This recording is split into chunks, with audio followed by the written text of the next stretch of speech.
అనుహు ఓం అనవే నమః. విష్ణు సహస్రనామంలోని అనుహు అనే నామం అత్యంత సూక్ష్ముడు, అణువుకన్నా సూక్ష్మస్వరూపుడు అనే అర్థాన్ని సూచిస్తుంది. అణు అంటే సూక్ష్మమైనది. పరమాత్మ సర్వవ్యాపకుడైన ప్రతి జీవుని హృదయంలో అంతర్యామిగా సూక్ష్మరూపంలో నివసిస్తాడు. అణోరణీయాన్ మహతో మహీయాన్, అణువుకన్నా సూక్ష్ముడు, విశ్వంకన్నా మహత్తరుడు. ఆదిశంకరాచార్యులు ప్రకారం బ్రహ్మస్వరూపం ఇంద్రియాలకందని సూక్ష్మతమం, హృదయగుహలో చైతన్యరూపంగా వెలుగుతాడు. పరాశర భట్టారు ప్రకారం శ్రీమన్నారాయణుడు భక్తుల హృదయంలో అంతర్యామిగా సూక్ష్మరూపంలో నివసించి వారిని రక్షించువాడు. సర్వవ్యాపకుడై అత్యంత సూక్ష్మరూపంతో హృదయంలో నివసించువాడే అనుహు. బృహత్. ఓం బృహతే నమః. విష్ణు సహస్రనామంలోని బృహత్ అనే నామం మహత్తరుడు, అపార విస్తార స్వరూపుడు అనే అర్థాన్ని సూచిస్తుంది. బృహత్ అంటే గొప్పది, విస్తారమైనది. పరమాత్మ సమస్త జగత్తు కంటే మహత్తరుడు. ఆయన పరిమితులు లేనివాడు. దేశ, కాల, వస్తు పరిమితులకు అతీతుడు. బృహత్వాత్ బ్రహ్మ. విస్తార స్వరూపమే బ్రహ్మతత్వం. ఆది శంకరాచార్యుల ప్రకారం బృహత్ అంటే నిర్విశేష బ్రహ్మ, అనంతము, సర్వవ్యాపి, సమస్తాన్ని వ్యాపించి నిలిచే చైతన్యరూపుడు.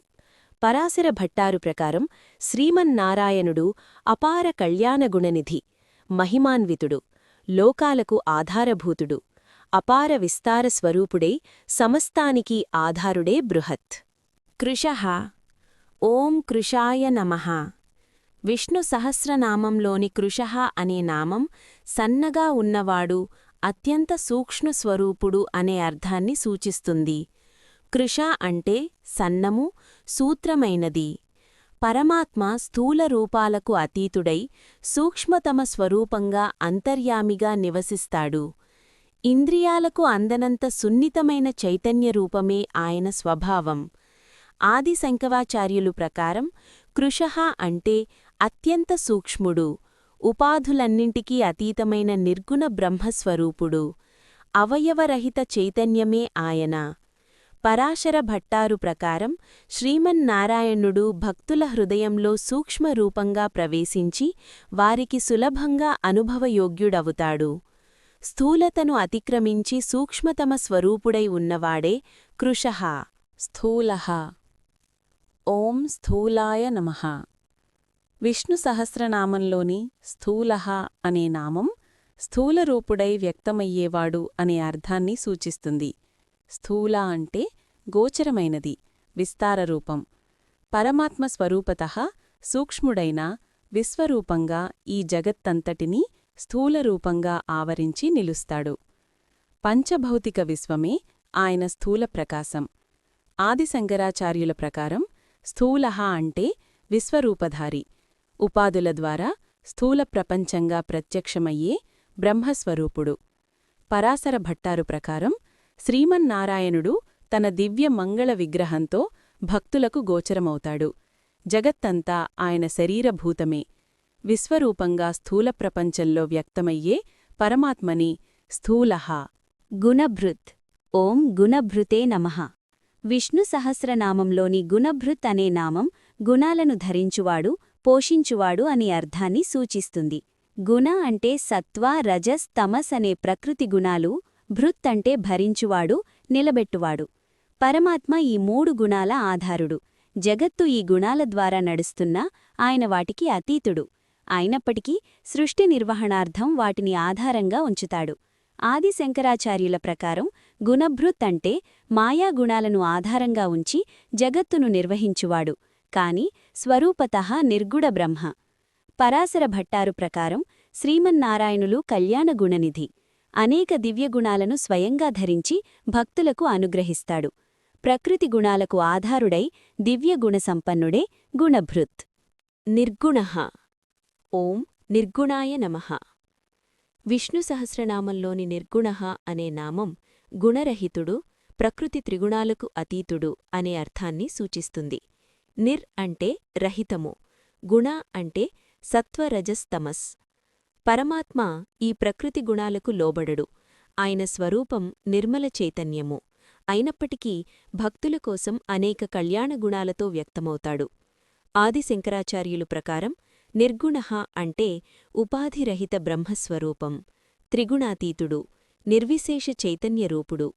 పరాశర భట్టారు ప్రకారం నిర్గుణః అంటే దోషగుణరహితుడు, కాని అనేక కళ్యాణ గుణసంపన్నుడు. ఆయనలో హేయగుణాలు లేవు. త్రిగుణాలకు అతీతుడై దోషరహిత స్వరూపే నిర్గుణః. మహాన్. ఓం మహతే నమః. విష్ణు సహస్రనామంలోని మహాన్ అనే నామం మహత్తరుడు, అపార వైభవ సంపన్నుడు అనే అర్థాన్ని సూచిస్తుంది. మహత్ అంటే గొప్పది, విస్తారమైనది. పరమాత్మ సమస్త లోకాల కంటే మహత్తరుడు. సృష్టి, స్థితి, లయకార్యాలకు ఆధారుడై దేశకాల వస్తు పరిమితులకు అతీతుడై ఉన్నాడు. మహత్తత్వానికి కారణభూతుడే ఆయన. ఆది శంకరాచార్యుల ప్రకారం మహానంటే అనంత బ్రహ్మస్వరూపుడు, సర్వవ్యాపి, నిర్వికారి, సమస్తాన్ని ఆవరించి నిలిచే చైతన్యరూపుడు. పరాశర భట్టారు ప్రకారం శ్రీమన్నారాయణుడు అపార కళ్యాణగుణనిధి. తన మహిమ, దయ, ఐశ్వర్యంతో లోకాలకన్నా మహత్తరుడు. సమస్తాన్ని ఆవరించి అపార మహిమతో వెలిగే పరమాత్మనే మహాన్. అధృతః. ఓం అధృతాయ నమః. విష్ణు సహస్రనామంలోని అధృతః అనే నామం ఎవరిచేతనూ ధరించబడనివాడు, ఆధారరహితుడు అనే అర్థాన్ని సూచిస్తుంది. ధృత అంటే ధరించబడినది, ఆధారపడినది. అధృత అంటే ఎవరి ఆధారంపైనూ నిలవనివాడు. జగత్తంతా పరమాత్మపై ఆధారపడినా ఆయన మరెవరి ఆధారమూ కావలసిన అవసరం లేదు. స్వతంత్ర సత్తాస్వరూపుడు.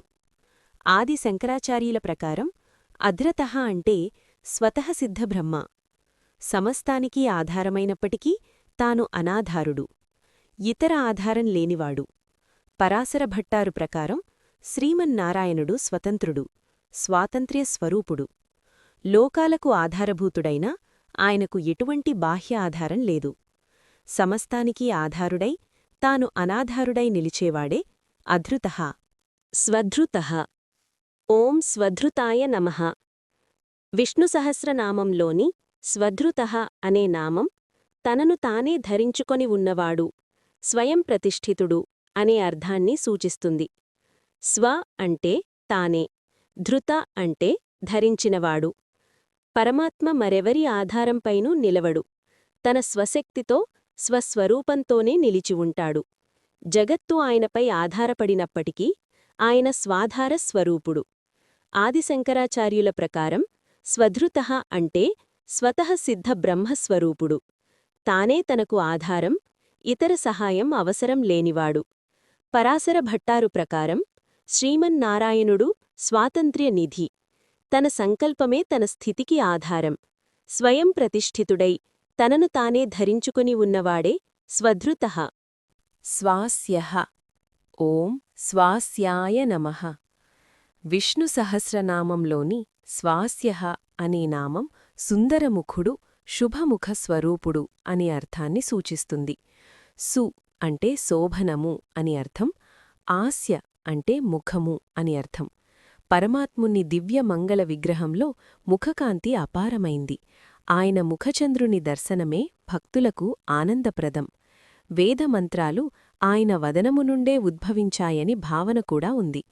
ఆది శంకరాచార్యుల ప్రకారం స్వాస్యః అంటే శోభన ముఖ సంపన్నుడు, దివ్యరూప సౌందర్యంతో భక్తులను ఆకర్షించువాడు. పరాశర భట్టారు ప్రకారం శ్రీమన్నారాయణుని దివ్యవదనం కరుణా సౌమ్యతల నిధి. ఆయన స్మితం భక్తులకు భయనివారణం, ఆనందప్రదం. దివ్య సౌందర్య ముఖకాంతితో భక్తులను ఆనందింపచేయువాడే స్వాస్యః. ప్రాగ్వంసః.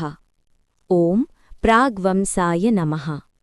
విష్ణు సహస్రనామంలోని ప్రాగ్వంసః అనే నామం సృష్టికి పూర్వంగా ఉన్నవాడు, సమస్త వంశాలకు ఆదికారణుడు అనే అర్థాన్ని సూచిస్తుంది. ప్రాక్ అంటే ముందుగా, వంస అంటే వంశము, సంతతి. జగత్తులోని అన్ని వంశాలు, దేవ, మనుష్యాది సంతతులు పరమాత్మనుంచే ఉద్భవించాయి. సృష్టికి పూర్వమే ఆయన ఉన్నాడు, అందుకే ప్రాగ్వంసః. ఆది శంకరాచార్యులు ప్రకారం ప్రాగ్వంశః అంటే సర్వకారణభూత బ్రహ్మ. సృష్టికి పూర్వసత్తా కలవాడు, సమస్తానికి ఆది కారణం. పరాశర భట్టారు ప్రకారం శ్రీమన్నారాయణుడు దేవాదిదేవుడు, అన్ని వంశాల మూలకారణుడు, పరమపురుషుడు. సమస్త సృష్టికి పూర్వంగా ఉండి అన్ని వంశాలకు మూలకారణుడే ప్రాగ్వంశః. వంశవర్ధనః. ఓం వంశవర్ధనాయ నమః. విష్ణు సహస్రనామంలోని వంశవర్ధనః అనే నామం వంశాన్ని అభివృద్ధి చెయ్యవాడు, సంతానవృద్ధి ప్రసాదించువాడు అనే అర్థాన్ని సూచిస్తుంది.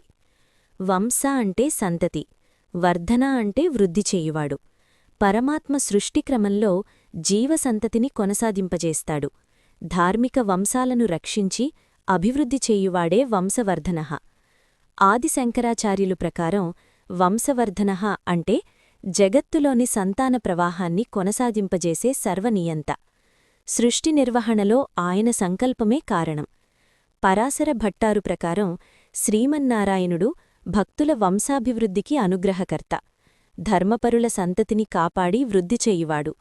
సంతాన ప్రవాహాన్ని నిలబెట్టి ధార్మిక వంశాలను అభివృద్ధి చేయువాడే వంశవర్ధనః.